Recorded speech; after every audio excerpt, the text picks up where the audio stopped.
E-learning, mobile learning, micro-learning, blended learning et serious game, l'arrivée de la génération Y sur le marché du travail a entraîné une révolution des méthodes de formation et c'est l'objet de ce nouvel épisode de l'Atelier de l'Emploi. A tout de suite.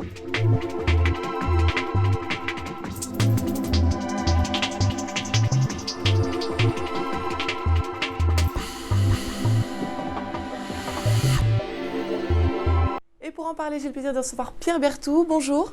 Bonjour. Vous êtes vice-président de Future Skills, qui est une filiale de Manpower Group. Bienvenue sur ce plateau.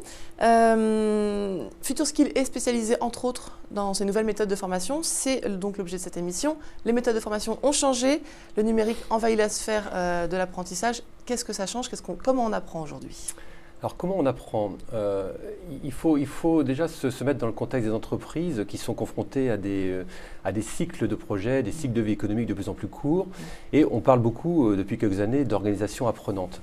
Donc il est clair que les formations, on va dire traditionnelles, qui ont encore toute leur place dans l'entreprise, ne sont quand même plus tout à fait adaptées à ces cycles courts et à cette nécessité d'apprendre de plus en plus vite et, comme on dit, au juste à temps. Oui. Donc il est donc nécessaire, et grâce aux nouvelles technologies, on atteint cet objectif de former différemment, de former plus vite, en tout lieu et à n'importe quel moment, et à moindre coût si possible. La grande tendance, c'est le e-learning. Ça représente aujourd'hui moins de 2% de la formation en France. Cette méthode est assez mal connue du grand public, un peu plus des DRH, mais il connaît une croissance fulgurante de chiffres. Est-ce que cette tendance va perdurer ? Alors, tout d'abord, sur le chiffre de 2%, je me méfie un peu des chiffres dans ce domaine. Il y a un bémol à ajouter. Il y a un bémol à apporter parce que la mesure exacte est très très difficile. Ce qui est clair, c'est que dans le monde de l'entreprise, le e-learning a pris une place sur laquelle on ne reviendra pas. Oui. Et toutes les études aujourd'hui montrent que toutes les entreprises qui font du e-learning depuis plus de 3 ans disent toutes, nous allons continuer et nous allons développer ces méthodes d'apprentissage. Donc, je dirais qu'il y a une vague de fond, mais voilà, il y a aussi des problématiques à gérer. Et donc, ça progresse tranquillement. Ça a progressé. Quels sont les avantages de cette méthode de formation ? Je reviens à ce que j'ai dit tout à l'heure. Les avantages, c'est on peut former plus de monde en moins de temps et aussi en moindre coût. On peut former aussi plus rapidement, c'est-à-dire que nous, on a des clients, par exemple, chez Future Skills, qui ont des plans de formation pour plusieurs milliers de personnes qui doivent être formées sur une échelle de temps très courte, de l'ordre de plusieurs semaines. Et le e-learning permet de répondre. On arrive à adresser une population extrêmement importante en peu de temps. Aujourd'hui, il y a des freins encore à l'institution de ce mode de formation, des freins culturels ?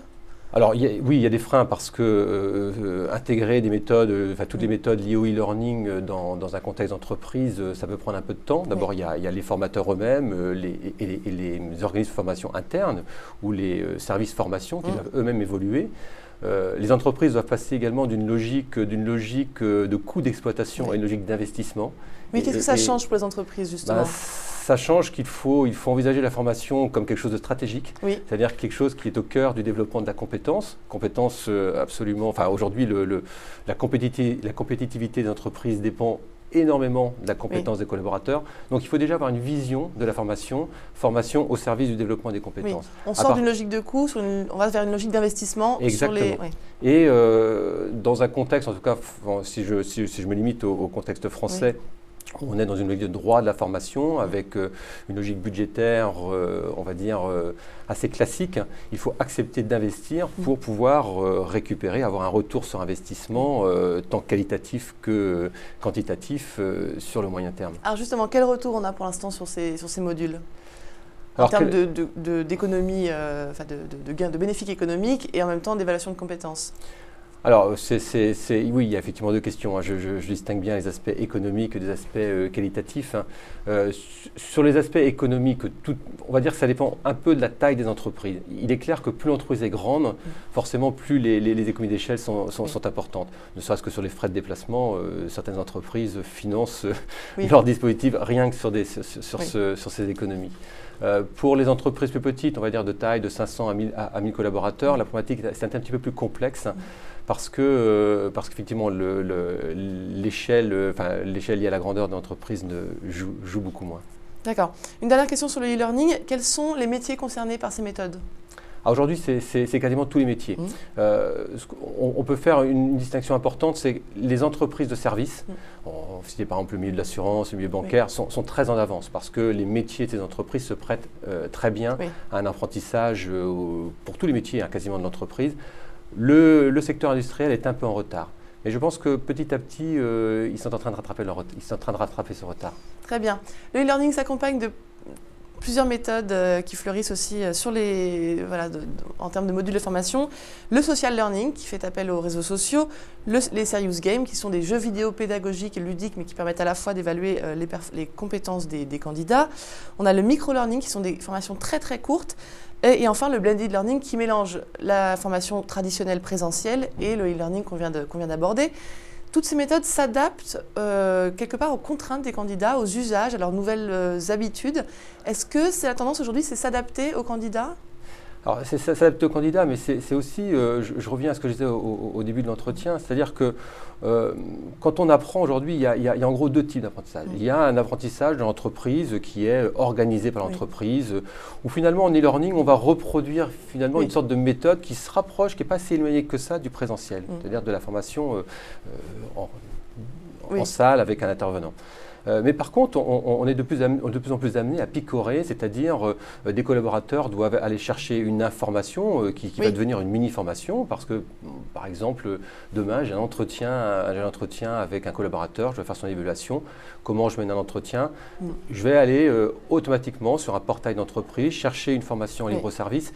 Donc, il y a beaucoup de complémentarité en fait avec ces différentes méthodes, que ce soit le micro-learning, le social learning et on vient apporter de la complémentarité aux formes plus traditionnelles de formation. Et puis, il y a la méthode d'apprentissage n'est pas la même dans le sens où ce n'est plus l'entreprise qui dispense la formation vers le bas, c'est le candidat qui va chercher la formation sur ces différents outils qu'on lui propose.